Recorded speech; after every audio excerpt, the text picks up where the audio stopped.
Hello, Internet. I'm coming to you from Snakes and Lattes College on a busy holiday Wednesday night. And I am here with game designer Jon Gilmour, co-designer of such awesome games as Dead of Winter and Vault Wars, which was a delightful darling on Kickstarter. So without further ado, here's Jon Gilmour. Hello. Hi, Jon. Thanks for coming in. Thanks a lot for having me.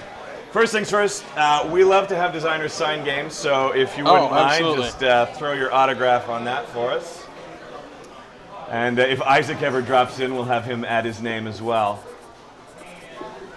Thank you. That's great. So, welcome to Toronto, and welcome to Snakes and Lattes. Yes.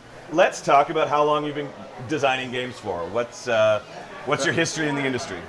Well, Dead of Winter was my first big one. I did a print and play game before that I released called Pocket Dungeon. And it's like a single player dungeon crawler that's disguised as a to-do list. So like, you can have it in the office and play this little dungeon crawler while you're at work or in a meeting. You can play. It uses a pad of Post-it notes instead of dice. So you just kind of flip through it to generate the numbers. So that was kind of my first foray of releasing a print and play game. And then I started in on Dead of Winter soon after that. And that was probably 5 years ago, maybe. Okay. So it's taken a little while. All right, so you've released Dead of Winter to much success. Yes. Huge amounts of success. Acclaim all over the place. Sold out. Nobody can find it. So what was that like? It was incredible. I never expected that kind of... I knew from the playtest, and especially with my group, that we had something that my group really enjoyed, and I hoped it would resonate with other people, but I never thought it would have the level of success that it did. Yeah, it's been huge, very popular here at the cafe. A lot of our staff absolutely adore the game. We get people asking for it all the time. And there are more Crossroads games in the future. Is that the plan? That is the plan. I know Isaac's been working on the space game for a while now. I've been tinkering with one that takes place underground, so it's a little bit different vibe to it. They're all going to have different mechanics, but still kind of feature the Crossroad cards. Maybe hidden traders, maybe not. Right. But they'll all have a different vibe, and the standalone expansion for Dead of Winter is in playtesting right now, cool. So we're really excited for that. Can you give us any hints about what sort of things that might contain? Like, is it just going to be more of what Dead of Winter does, or is it going to introduce anything really new and interesting? So it's standalone, so it'll be more of all the stuff that you already have, and you can mix and match it, so you can put them both together and have more survivors, more crossroad cards, more locations.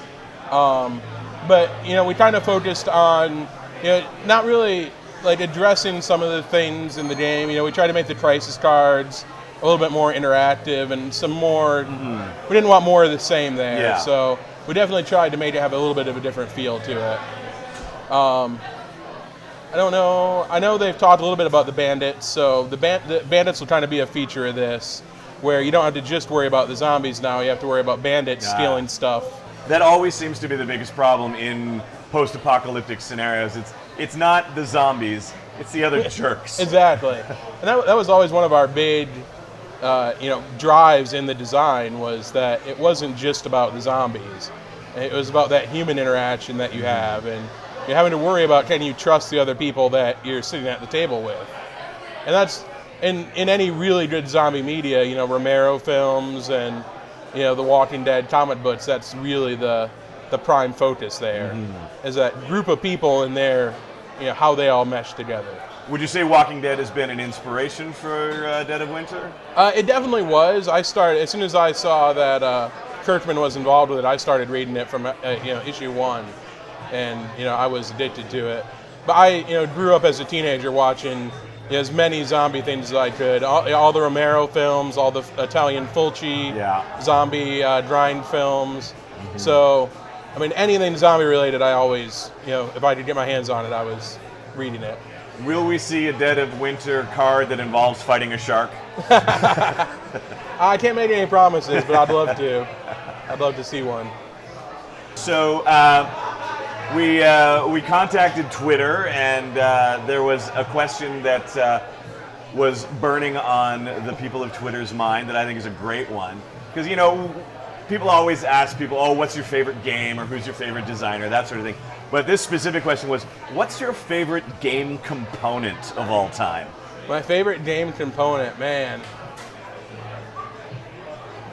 That's really tough. Yeah. Yeah, I really love the ships in Cosmic Encounter. The way that they stack, the form, the function. Yeah. When everything meshes so well with those, I'd probably have to pick that. Now, you tend to like to work with other designers. Absolutely. How many designs do you have on the go right now that, every designer has games on the go, but how many do you have that you suspect are actually going to make it to market? With publishers right now, I think I have 12. Wow. Yeah. I've been You're a busy. busy man. I went full time in April of this year. Nice. So as soon as I went full time, I started, 60, 70 hours a week I'm designing games. Wow. So Good for you. I know that to make it viable, that's what I have to do. So Yeah. and I want them all to be of the quality that I expect. So, I don't want to just, crank things out quickly. I want to make sure that, I give all my designs enough time to be the level that I want them to. All right. Now, I know you've worked with Isaac Vega. You're working with Daryl Andrews at the moment. Mm-hmm. Can you tell me a little bit about what that game is? He just tossed me some ideas the other day, so Okay. we're going to be working on it this weekend, Brainstorming? actually. All right, cool. Yeah. So very early stages. Oh, yeah. Now, I would love to know, of all the designers out there, is there anyone that you are just dying to work with, and what is it about their work that makes you want to work with them? That's really tough. I would be glad to work with any designer just because I think everybody brings something different to the table. I'm a huge fan of Scott Alms. Everything he does, I think, has its own really unique little thing. Or Carl Chudyk. Those are two of my favorites. Yeah. The way that he does multi-function cards. Yeah. Glory to Rome is one of my favorite games ever. Now, this has been a big year for games in general, 2015. A lot of growth. Do you have any standout games that you got introduced to this year that you just think, wow, I wish I'd designed that? Codenames is the one that just makes me so angry every time I play it because it's so good and it's such a simple concept. Yeah. He's just such a great designer anyways, but it's one of those games, it's like Hanabi. It's so simple when you look at it, design-wise, but there's so much complexity there, it's fantastic. Yeah. And that's what I really like. I like games that are really elegant like that. So I think that level of simplicity and elegance just really makes a good game great.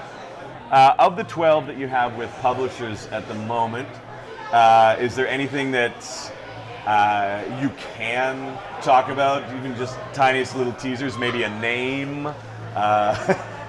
Well, I know the game that I did with Ben Pinchback and Matt Riddle, the guys who designed Fleet and Floating Market. Mm-hmm. We did a game, all three of us together.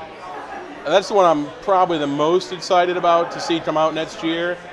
We've been calling it, our code name for it's been Wasteland Truckers. Okay. So it's a post-apocalyptic pick-up and deliver game. So it's got that, they're very Euro designers. Everything they do is super Euro. So they brought me on board to help, pump theme and fun into it. Right. And not that their games aren't fun, just Fleet's great, but they wanted to bring a little bit different flavor on that one. So, that one I'm really excited about. All right. Now, conventions. Convention season's pretty much over for this year.